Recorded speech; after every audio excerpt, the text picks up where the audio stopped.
My name is Emily, and I'm 34. I'm sitting in a cold lawyer's office, clutching a chipped mug, my heart pounding. My husband, Nathan, my rock for 12 years, is gone. We built a life of quiet joys like lazy Sunday pancakes. Today, his will is being read, and I expect to hear our shared dreams honored. But the lawyer's words hit like ice. Everything our home, his business, goes to my sister Clara. She grips my hand, tears falling, but something feels wrong. I hold a sealed envelope Nathan gave me, its weight my only anchor. Have you ever felt trust slip away? Share where you're watching from below, and please like and subscribe to hear how this unfolds. The lawyer's office smelled of old paper and stale coffee. I sat there, my hands still shaking, Clara's grip on me loosening as she dabbed her eyes with a tissue. The lawyer, Mr. Hargrove, cleared his throat and slid a stack of papers toward me, his face unreadable. Nathan left everything to Clara. Our home with the porch swing we built together. His carpentry business, where he'd spend hours sanding wood until it gleamed. Our savings, every penny we scraped for a future we planned. I stared at Clara, her sobs loud and jagged, but her gaze darted to the floor. Something twisted in my gut. I'd seen her cry like that before when she'd lost her rent money and Nathan bailed her out. Again. Mr. Hargrove adjusted his glasses. Emily, you're entitled to personal effects, clothing, keepsakes, that sort of thing. His voice was gentle, but it stung like a slap. Personal effects. 12 years of marriage, and I'm left with trinkets. I opened my mouth to speak, but nothing came out. My throat burned. Clara reached for me again, her fingers cold. I'm so sorry, Em, she whispered, her voice thick. I had no idea Nathan would do this, but her eyes, they didn't match her words. They flickered like she was calculating something. Across the room, Greg, Clara's husband, leaned back in his chair, one leg crossed over the other. He hadn't said a word, but his lips twitched almost a smirk. I wanted to scream at him, at her, at Nathan. How could he do this? We'd lie in bed, dreaming of a cabin by the lake, our retirement project. He'd sketch it on napkins, laughing about where we'd plant wildflowers. Was that all a lie? Or did Clara worm her way into his heart, into our life, while I was too busy trusting them both? Lila, our cousin, sat in the corner, her arms crossed. She leaned toward her sister Becca and muttered something. I caught the words, new car. My pulse quickened. Clara had shown up last month in a shiny SUV, claiming she'd saved up. Nathan had been in the hospital, then tubes snaking from his arms, his voice barely a whisper. I'd been at his bedside, not thinking about Clara's spending habits. Now it gnawed at me. Had she been siphoning money even then? I forced myself to stand my chair, scraping the floor. I need air, I said, my voice hoarse. Mr. Hargrove nodded, handing me a tissue I didn't take. Clara started to follow, but I raised a hand. Don't! She froze her face, a mask of concern, but I saw through it. I grabbed my purse, the weight of Nathan's envelope inside grounding me. I didn't know what it held, but it was all I had left of him. Outside, the June sun was too bright, mocking my mood. I climbed into my car, the same beat-up sedan Nathan and I shared for years. The leather seats were cracked, the dashboard dusty. I gripped the wheel, trying to breathe. Clara's tears, Greg's smirk, Lila's whisper, they swirled in my head. I thought of the late-night talks Nathan had with Clara, always about business ideas for the shop. I'd smiled, proud of him for mentoring her. Stupid. So stupid. I started driving, no destination in mind. The town blurred past hardware stores and diners, places Nathan and I used to haunt. I passed the park where we'd picnic, Nathan tossing a frisbee like a kid. My chest ached. How long had this been going on? Did he love her? The thought made my stomach lurch. I pulled into a gas station, my hands trembling as I fumbled for my wallet. A receipt fell out, crumpled and faded. Nathan's handwriting a coffee order from the hospital cafe. $2 for a latte. Clara's name scribbled next to it. My breath caught. He'd bought her coffee while I sat by his bed counting his breaths. I stared at the receipt, the date glaring back. 3 days before he died.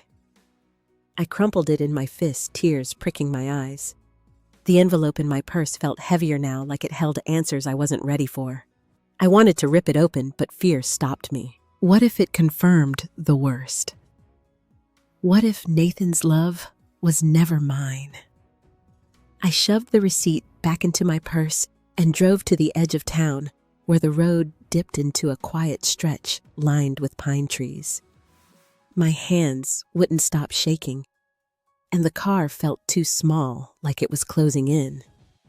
I ended up at Daisy's Diner, a place Nathan and I used to visit after late nights at the shop. The neon sign flickered, and I parked, needing somewhere familiar to anchor me. Inside, the smell of fried onions and fresh pie hit me, but it didn't comfort me like it used to. Joyce, the waitress, who'd known us for years, spotted me from behind the counter. Her graying hair was pulled into a loose bun, and her apron had a flour smudge. "Emily, honey," she said, her voice soft as she slid a menu my way. "Haven't seen you since... well, you know.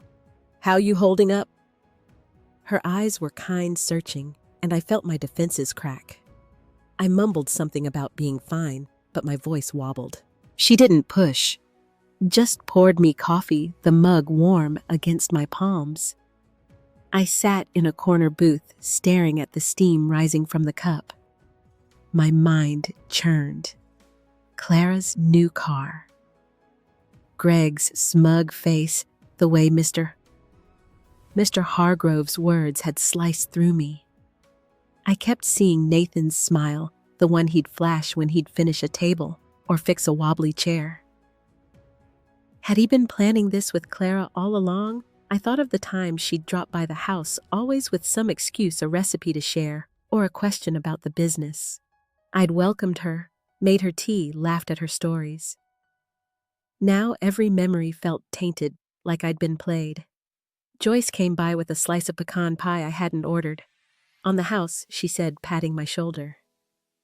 "Nathan always said you loved this." Her words were a punch. I nodded, unable to speak, and she left me to my thoughts. I pushed the pie away, my appetite gone. The diner's hum, clinking dishes, and low chatter faded as I sank deeper into doubt. I pulled out my phone, scrolling through old texts from Nathan. One from last year caught my eye. "Clara needs help with her taxes. Mind if I stay late?" I'd replied with a heart, trusting him completely. Now I wondered what else those late nights hid.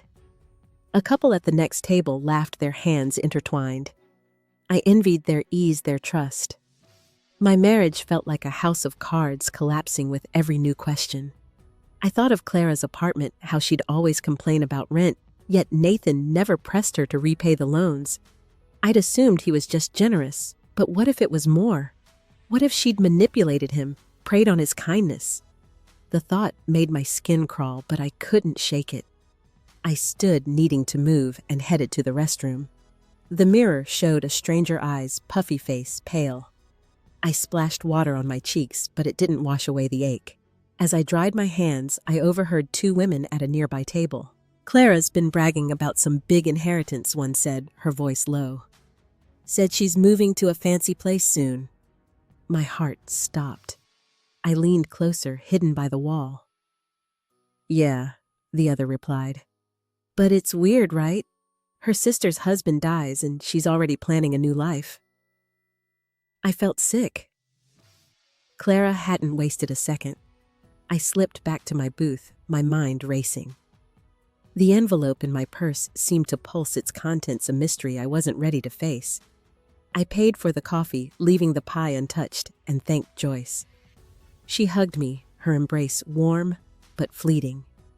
"Come back soon." "Okay," she said. I nodded, but I was already somewhere else, piecing together a betrayal I couldn't yet prove. Outside, the air was cooler, the sky bruising into dusk. I got in my car, the engine's rumble steadying me.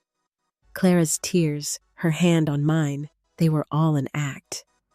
I didn't know how deep this went, but I knew one thing: I wasn't letting her take everything without a fight. The envelope was my only clue, and whatever Nathan left inside it had to hold the truth. Back at home, the house felt like a stranger's. Nathan's tools still lined the garage, his flannel jacket hung on the hook. But it was all wrong now. I dropped my purse on the kitchen counter, the envelope inside thumping softly. My hands itched to open it, but I wasn't ready.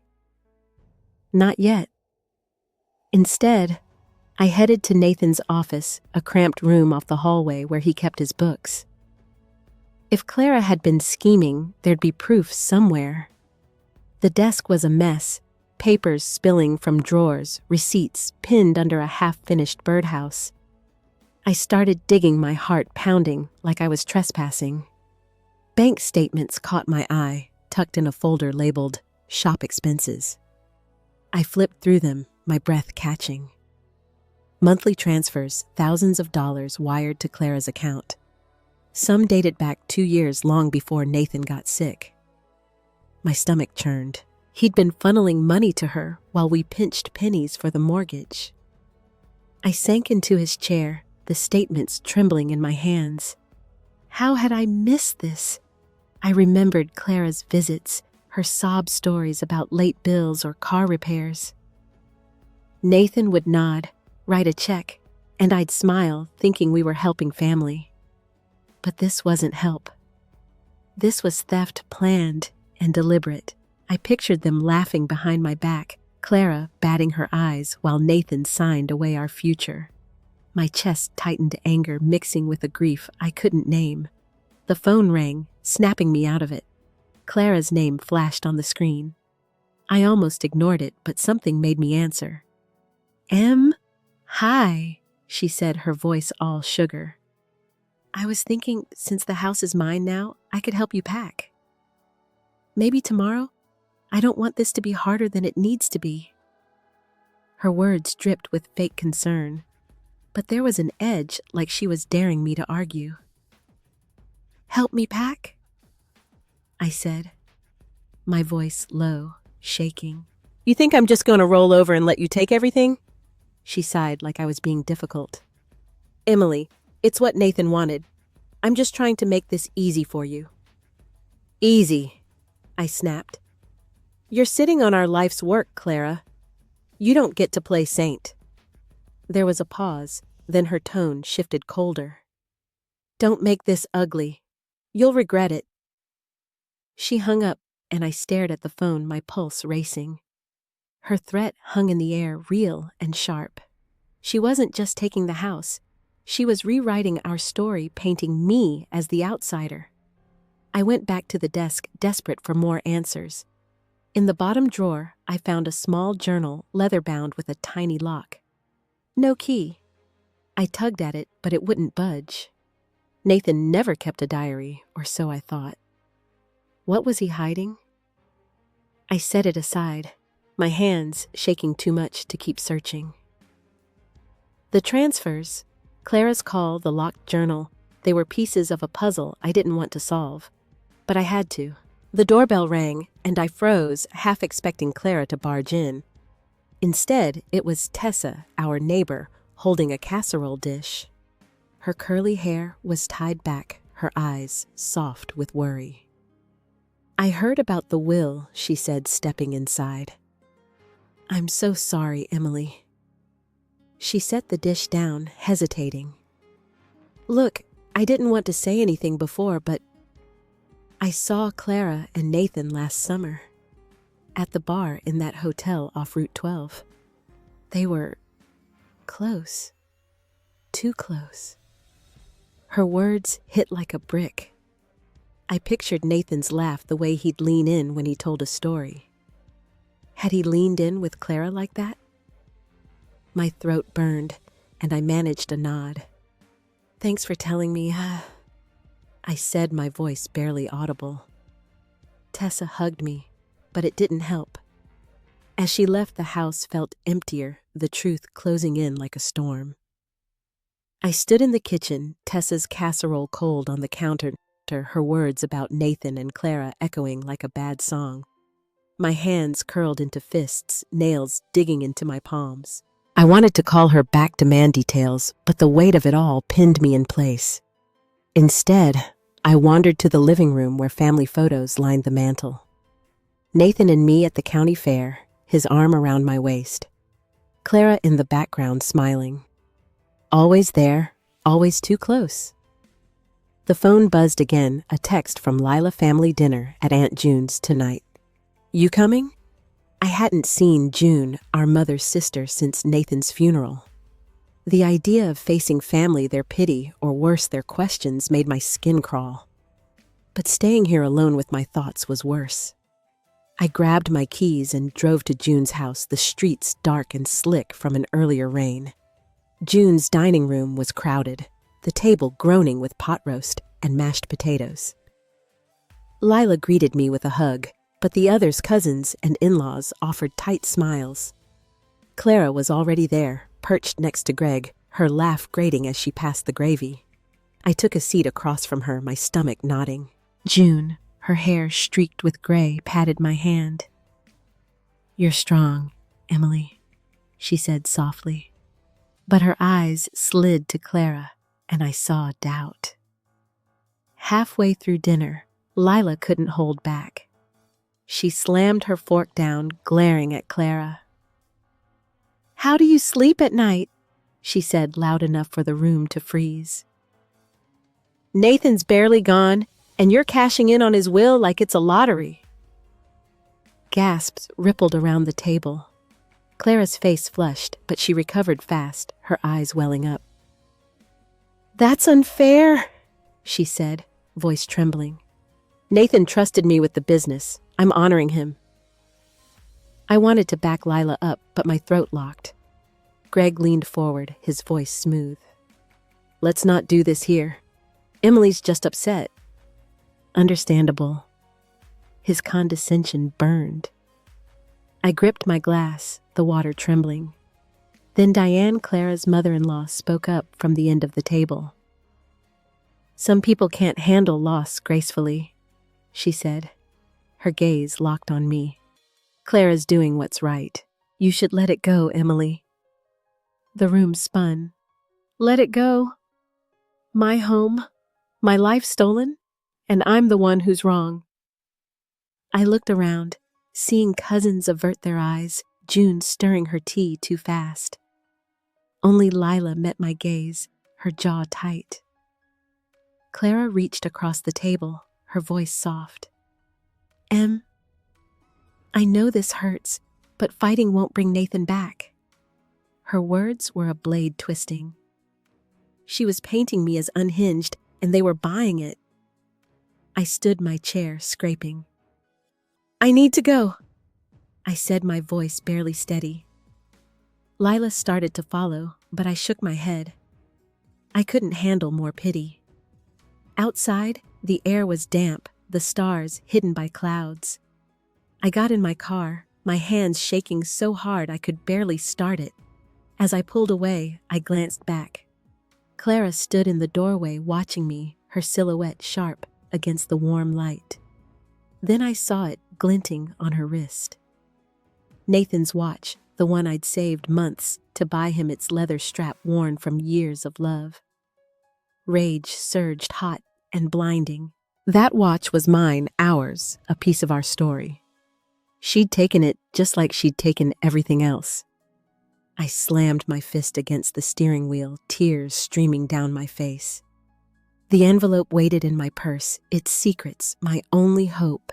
But right now, all I could feel was the weight of betrayal crushing me and the sickening fear that Clara had won. I drove home from June's, my eyes blurry with tears. Nathan's watch on Clara's wrist burned into my mind. The house was dark when I pulled into the driveway, its silence louder than ever. I stumbled inside, dropping my keys on the counter, and sank onto the couch. The envelope sat in my purse, its weight pulling at me. I couldn't avoid it anymore. My hands shook as I grabbed it, the notarized seal glinting under the lamp. Whatever Nathan left me, it was time to face it. I tore it open, my breath shallow. Inside was a folded letter, Nathan's handwriting jagged but unmistakable. A small USB drive slipped out, clattering onto the coffee table. I ignored it for now, unfolding the paper. "Emily," it began, "if you're reading this, I'm gone, and I've failed you." My heart stopped. Failed me. I kept reading, each word a knife. Nathan wrote that Clara had been pressuring him for months, exploiting his illness, his fog of pain meds. She'd convinced him to sign papers claiming they were for the business's future. He didn't realize until too late that she'd twisted everything, redirecting our assets to her. My chest heaved, tears splashing onto the page. He described her visits to the hospital, her whispers about how I was too stressed to handle the shop, how she'd protect our legacy. He'd believed her weak and fading until a lucid moment when he saw her true intentions. "I was a fool," he wrote, "but I love you. Always you. The truth is on the drive." I clutched the letter, my sobs breaking the silence. Nathan hadn't betrayed me. Clara had stolen him piece by piece when he was too sick to fight. I grabbed my laptop, hands trembling as I plugged in the USB. A single video file loaded, time-stamped a week before his death. Nathan's face filled the screen, gaunt, his eyes sunken, but fierce. "Emily," he said, his voice raspy. "Clara's been lying. The will, they'll show it's not mine. I signed something, but she tricked me. My real will is with this letter. You get everything. Fight for it. I'm so sorry." The video cut off, his cough echoing in my ears. I replayed it, my heart pounding. The real will was folded with the letter notarized, naming me as sole heir. House, business, savings, all mine. Relief flooded me, but it drowned in rage. Clara had forged a will, manipulated a dying man, and sat there crying while I broke. I wanted to scream, to march to her house and shove the truth in her face, but doubt crept in. Could I prove this? The first will was signed, witnessed. This one, hidden in an envelope, might look desperate, like I'd faked it. Panic clawed at me. Clara was cunning, and I was alone. I paced the living room, the letter crumpled in my fist. The video was proof, but would it hold up? I needed help, someone to trust. Lila's name came to mind, her fierce defense at dinner replaying. I dialed her, my voice shaking, as I explained the letter, the video, Nathan's words. "I'm coming over," she said, no hesitation. "We'll figure this out." Her certainty steadied me, but only for a moment. Clara had the town's sympathy, the business in her grip. I was fighting a war I didn't know how to win, and the truth felt like a fragile thread ready to snap. Lila arrived within the hour, her car screeching into the driveway. She burst through the door, eyes blazing, and hugged me tight before I could speak. "Show me everything," she said, kicking off her shoes. We sat at the kitchen table, the letter and USB between us like evidence in a crime scene. I played Nathan's video again, his frail voice filling the room. Lila's jaw tightened, her fingers drumming the table. "She's a snake," she muttered. "We need to confront her, now." I hesitated, my stomach twisting. The idea of facing Clara terrified me, but Lila was already grabbing her keys. "She's at the shop," she said. "Greg posted about some late-night inventory on social media. Let's go." My legs felt like lead, but I followed, clutching the letter and drive.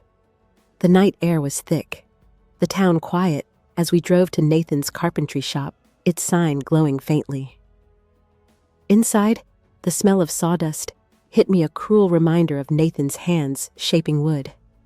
Clara stood behind the counter sorting invoices while Greg lounged nearby scrolling his phone. They looked up startled as we entered. Clara's face shifted from surprise to a practiced smile. "Emily."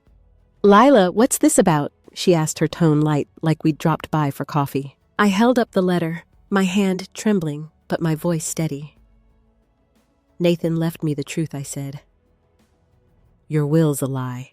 He recorded it all." I pulled my phone from my pocket, Nathan's video queued up and hit play. His words echoed in the shop, accusing Clara of deceit. Her smile vanished, her eyes narrowing. Greg stood his arms crossed, but said nothing. The air crackled every second, stretching. Clara laughed sharp and cold. "You think a video changes anything she said?" Nathan was delirious, medicated. "That's no proof." She stepped closer, her voice dropping. "You're embarrassing yourself, Emily. Everyone knows you're grasping at straws." Her words cut deep, but what came next was worse. She leaned in, whispering how only I could hear. "He told me you were weak. Said I was the one he trusted with his legacy." My breath caught the room tilting. Weak Nathan's voice from the video looped in my head, but Clara's words poisoned it. Had he said that, doubt clawed at me, my confidence crumbling. Lila grabbed my arm, glaring at Clara. "You're disgusting," she spat, but Clara ignored her, turning to the shop's staff who'd gathered at the noise. "See what I mean?" she said loudly. "She's unhinged, dragging Nathan's memory through this." "The workers' people." Nathan, trained, stared at me. Some looked away. Others whispered. I recognized Sam, a quiet guy who'd worked with Nathan for years. His eyes met mine, uncertain, and I prayed he'd speak up. But he didn't. Clara's lies were winning her performance perfect. Greg smirked, leaning against the counter. "Maybe you should go home, Emily," he said. "This isn't your place anymore." I wanted to scream to make them see the truth, but my voice failed. The letter felt useless in my hand, the video just a desperate plea. Clara's whisper echoed Nathan's supposed words, tearing me apart. The shop once, Nathan's pride felt like a trap, every tool and plank mocking me. I backed toward the door, Lila tugging me along her face, furious but helpless. Outside, the cold bit at my skin, but it was nothing compared to the emptiness inside. Clara had taken everything, and now she'd taken my strength, leaving me broken, with nowhere left to turn. The drive home from the shop was a blur, Lila's angry muttering fading into the hum of the engine. Clara's whisper, her claim that Nathan called me weak, looped in my head, each word a fresh wound. I dropped Lila off, promising to call, but I needed to be alone. Back in my living room, the silence was deafening. The letter and USB sat on the table, mocking me. I'd shown them to Clara, and she'd laughed. I felt small, exposed, like I'd lost Nathan all over again. I poured a glass of water, my hands steadier than I expected. Clara's lies had worked because I'd let them. I'd stood there, frozen, while she spun her story. No more. I wasn't weak no matter what she claimed, Nathan said. His video, his letter, they were proof. He loved me, trusted me to fight. I set the glass down and grabbed my phone, searching for a lawyer. Names scrolled past, but one caught my eye. Rachel Carter, a local attorney with a reputation for taking on tough cases. I dialed before I could second-guess myself. Rachel answered, her voice calm but sharp. I explained everything, stumbling over the details: Nathan's death, Clara's forged will, the video, the confrontation. "Can you come in tomorrow?" she asked. "Bring everything you have." I agreed, a flicker of hope sparking. After hanging up, I gathered the evidence, tucking the letter and USB into a folder. I added the bank statements I'd found, their numbers glaring proof of Clara's theft. Each page felt like a step toward reclaiming my life. The next morning, I met Rachel at her office, a small space cluttered with books and framed degrees. She was younger than I expected, maybe my age, with dark hair pulled into a neat ponytail. She listened, as I poured out the story, her pen scratching notes. When I showed her the video, her eyes narrowed. "This is compelling," she said, tapping the USB. "But Clara's will was notarized, witnessed. We'll need more to overturn it." My heart sank, but she leaned forward. "I found something else. Nathan's business contract has a succession clause. It names you as the default owner unless he explicitly signed otherwise. Clara's claim might not hold." Her words lit a fire in me. Nathan had built that shop with me, not Clara. I thought of the late nights we spent there sanding boards, dreaming of expansion. Clara had no right to it. Rachel suggested we track down witnesses, anyone who'd seen Clara's influence over Nathan. "Start with the shop staff," she said. "Someone might talk." I nodded, thinking of Sam, the worker who'd hesitated last night. His silence had hurt, but maybe he knew something. Before I left, Rachel handed me a legal pad. "Write down every interaction with Clara, every loan, every favor. Details matter." I took it, feeling the weight of purpose. Back home, I sat at the kitchen table, the pad open. Memories flooded in Clara's endless requests, Nathan's quiet generosity. I wrote until my hand cramped, each line fueling my resolve. Clara had counted on my silence, my pain, but I was done breaking. I wasn't just fighting for the house or the shop. I was fighting for Nathan's truth, for the life we'd built. And I was just getting started. I spent the next morning at the library, a quiet haven where I could think. Rachel's advice echoed: find witnesses. I opened my laptop, searching for contacts from Nathan's shop. Most were still listed on the business's old website, names I recognized from staff barbecues or late-night deliveries. I hesitated over Sam's name. His silence at the shop stung, but his loyalty to Nathan ran deep. If anyone knew Clara's moves, it was him. I sent him a text, keeping it simple. "Can we talk about Nathan?" While waiting, I drove to the community center where a town hall meeting was scheduled. Rachel had suggested making my case public, letting people see Nathan's truth. The idea terrified me, but Clara's lies were spreading like wildfire, whispers about my breakdown at the shop. I couldn't let her rewrite our story. I signed up to speak, my name scrawled on a clipboard, my stomach churning. The room was already filling, familiar faces mixed with strangers, their chatter a low hum. Sam replied as I parked, "Meet me at the shop." Lunch break. I arrived early, the lot empty, except for a delivery truck. Sam stepped out, his work boots scuffed, a thermos in hand. He looked wary, but not hostile. "I heard about last night," he said, leaning against a stack of lumber. "Clara's telling everyone you're out of control." I swallowed, my throat tight. "She's lying, Sam. Nathan left a video, a real will. Clara forged the one you heard." His eyes widened, but he didn't interrupt. I showed him my phone, playing Nathan's video on low volume. Sam's face softened, his jaw clenching, as Nathan's voice described Clara's deceit. "I knew something was off," he said quietly. "She and Greg were always in Nathan's office, whispering. I overheard her once pushing him to sign papers. Said it was for taxes. I didn't think much of it then." My pulse quickened. "Will you tell Rachel that, testify if it comes to it?" Sam nodded, slow but firm. "For Nathan? Yeah." His words were a lifeline. I thanked him, my voice catching, and headed to the town hall. The meeting was packed, the air thick with coffee and tension. I took a seat near the back, clutching my folder of evidence. When my turn came, I walked to the podium, legs unsteady. Faces turned, some curious, others skeptical. I cleared my throat, my voice small at first. "My husband Nathan was a good man," I began. "He built a life with me, a business, a home. But my sister Clara stole it all with a forged will." Murmurs rippled through the crowd. I held up my phone, playing Nathan's video. His frail voice silenced the room, every word a hammer. I scanned the faces, seeing shock, doubt, even tears. Henry, an old client of Nathan's, stood in the back, nodding fiercely.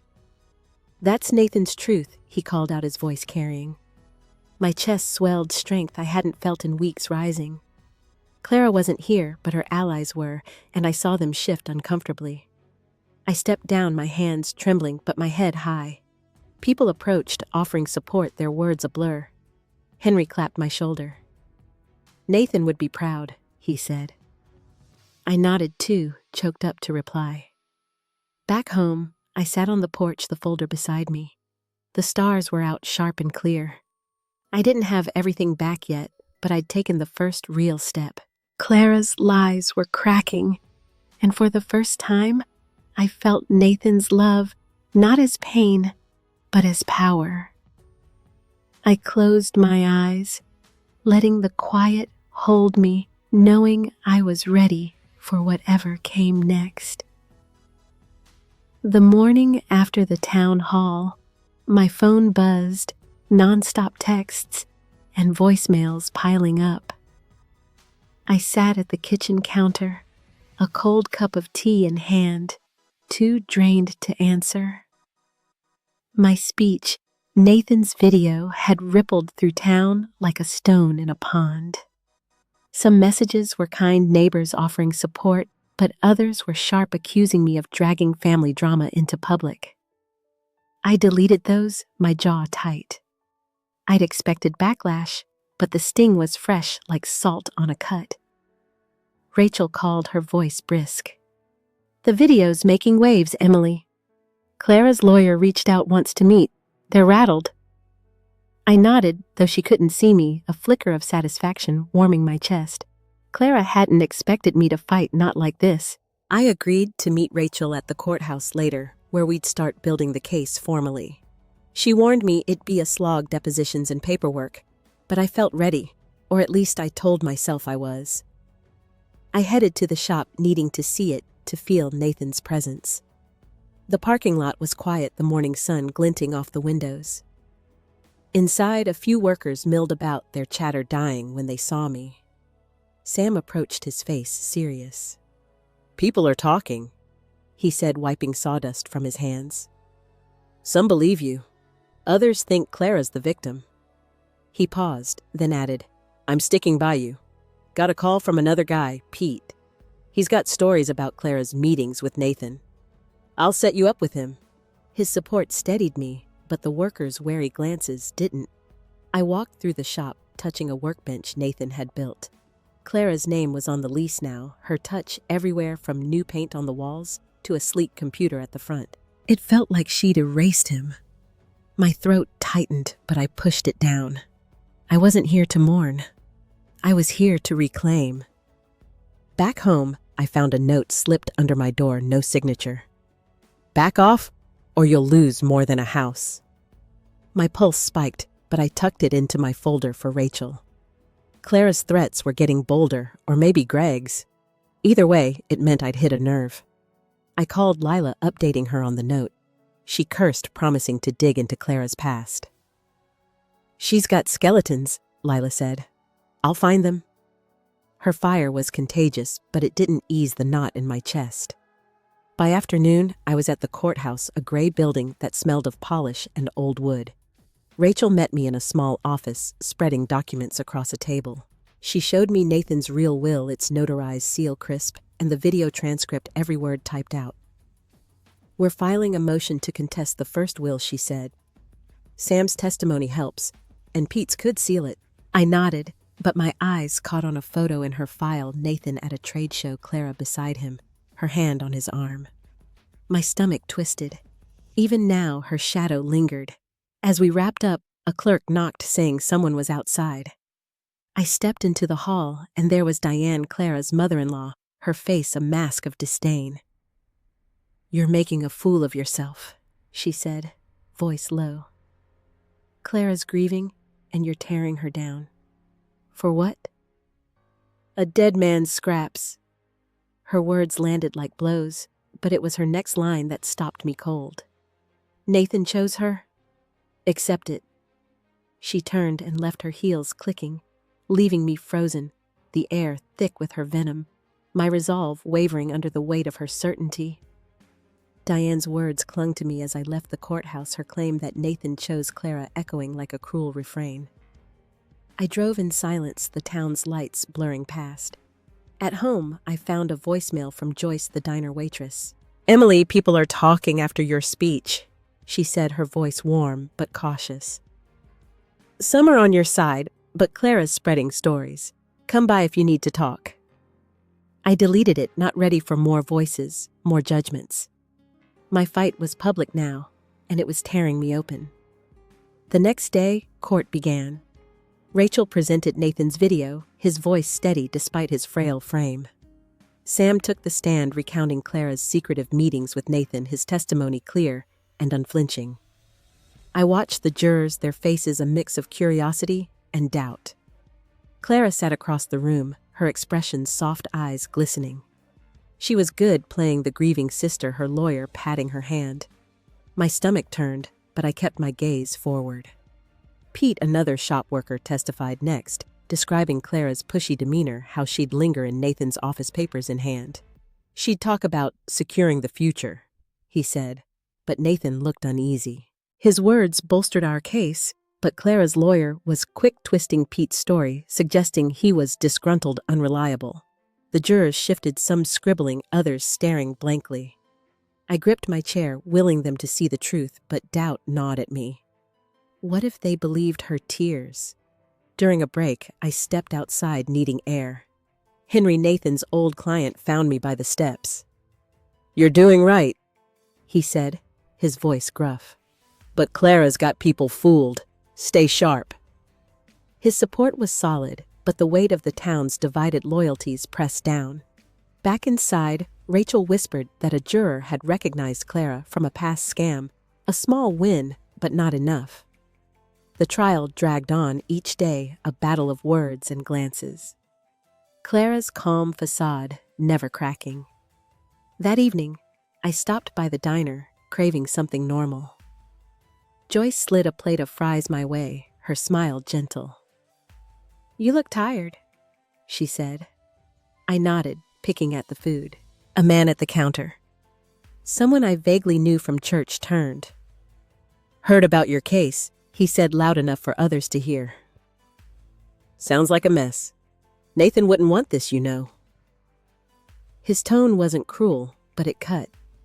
Heads turned eyes on me, some pitying, some cold.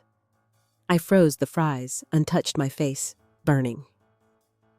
Joyce shooed the man away, but the damage was done.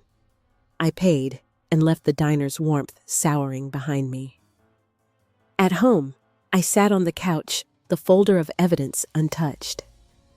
The trial was my fight, but it was unraveling me. Clara's lies had taken root, and every step forward felt like sinking deeper. The town, the jurors, even strangers, they all carried her story now. I stared at the ceiling, my energy drained, the silence heavy with the fear that I'd bared my soul for nothing, and Clara was still winning.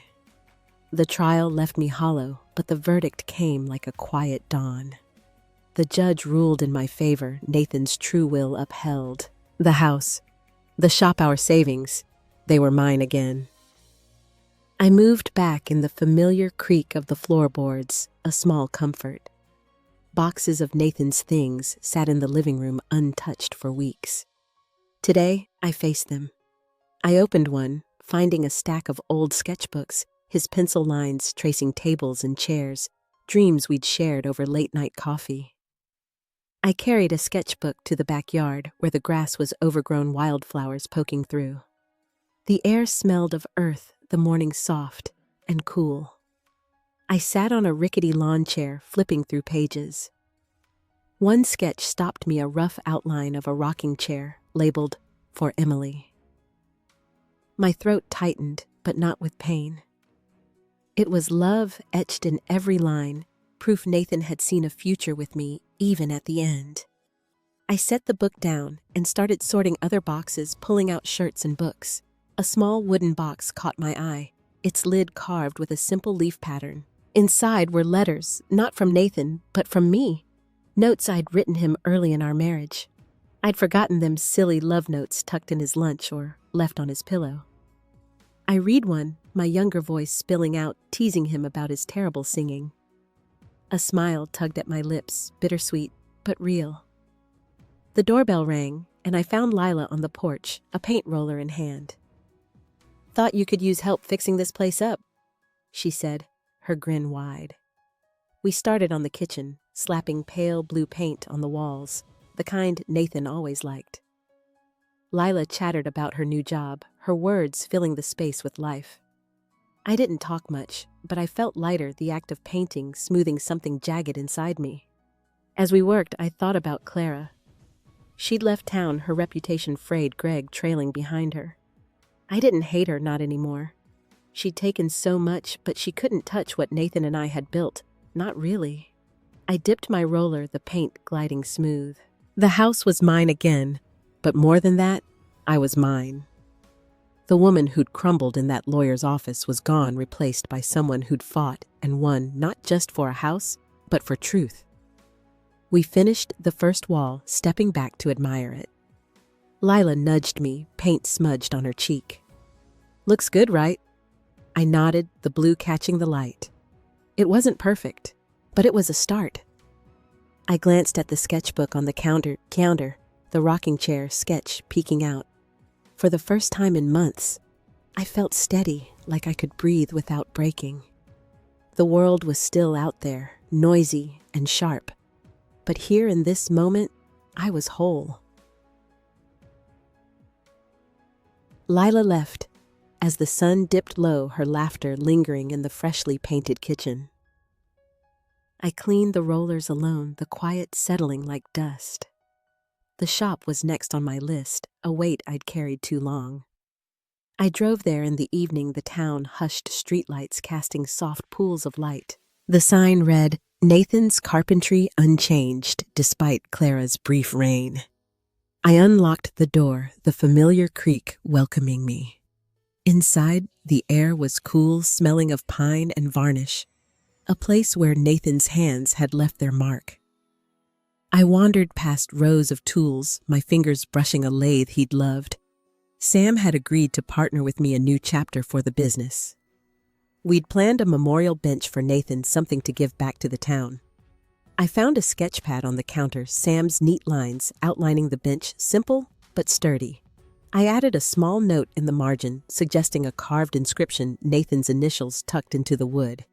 It felt right, a quiet way to keep him close. My phone buzzed, a text from Tessa. "Support group tomorrow." You and her group for betrayed spouses had grown a safe space for stories like mine. I typed back, agreeing to join, my thumb hovering over the send button. A year ago, I'd have shied away, too raw to share. Now, I wanted to listen, maybe even speak. I wasn't healed, not fully, but I was learning to carry the scars without flinching. I stepped outside, locking the shop behind me. The night was clear, stars sharp against the dark. I walked to the small park across the street where we'd placed the bench. A swing set stood nearby, empty, its chains still. I sat on a swing, pushing off gently, the motion soothing. I thought of Nathan, not the betrayal or the trial, but the man who'd hum off key while sanding a table, who'd kiss my forehead when I worried. Clara had taken so much, but she couldn't touch those moments, the ones that lived in me. A breeze stirred cool against my skin. I remembered a night like this years ago when Nathan and I sat on our porch planning a trip we never took. I'd been so sure of forever then. Now forever was different, not a promise, but a choice to keep going, to build something new. I stopped, swinging, my feet grazing the dirt. The park was silent, the world holding its breath. I looked up at the stars, my heart steady, and for the first time, I didn't need answers. I just needed this, the quiet, the knowing I'd made it through. I woke early, the house still, but not empty. Sunlight slipped through the curtains, warming the hardwood floor.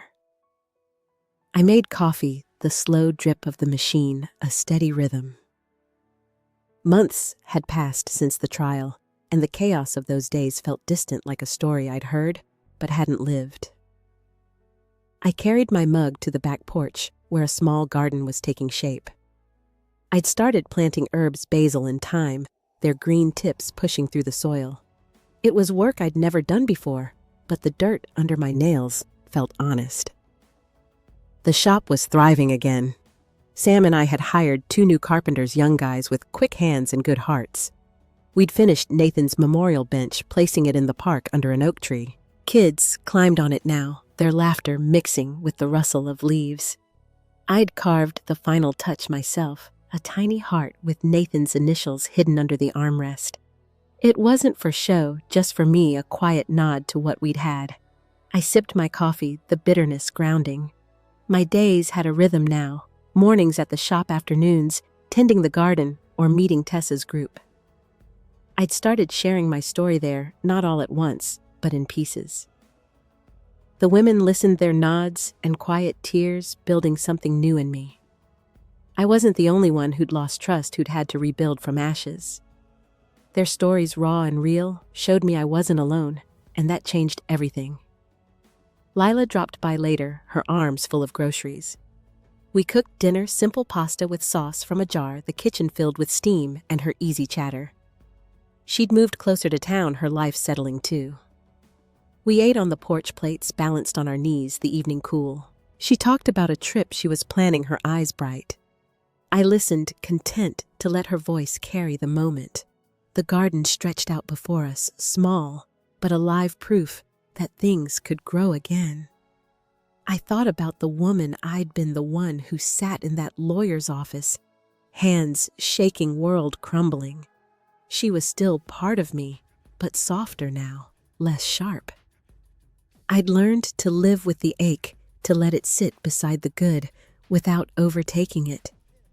The house was mine, the shop was mine, but more than that, I'd found a way to be mine again.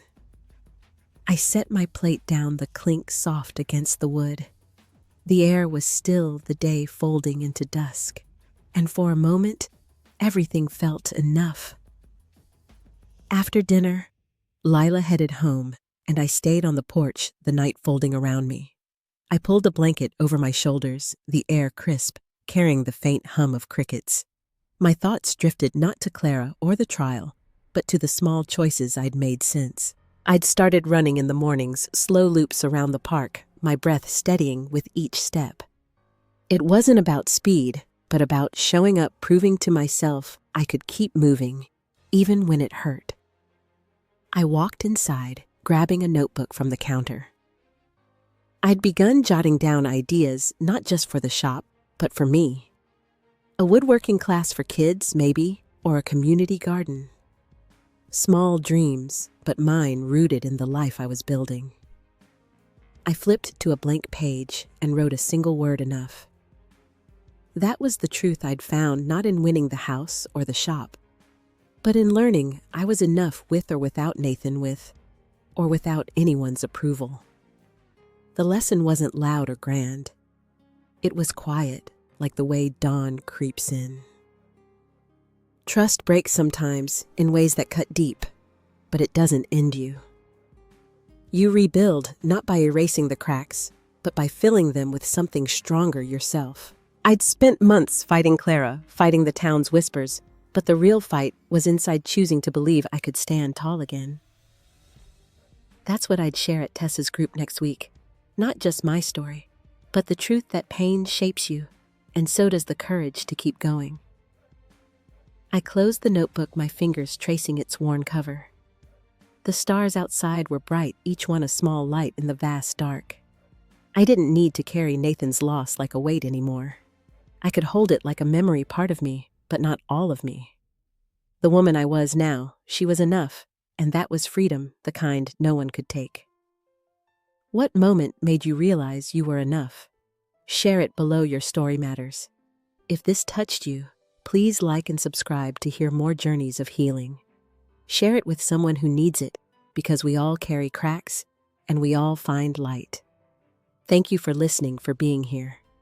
Here's to nights that feel like home, and days that feel like hope.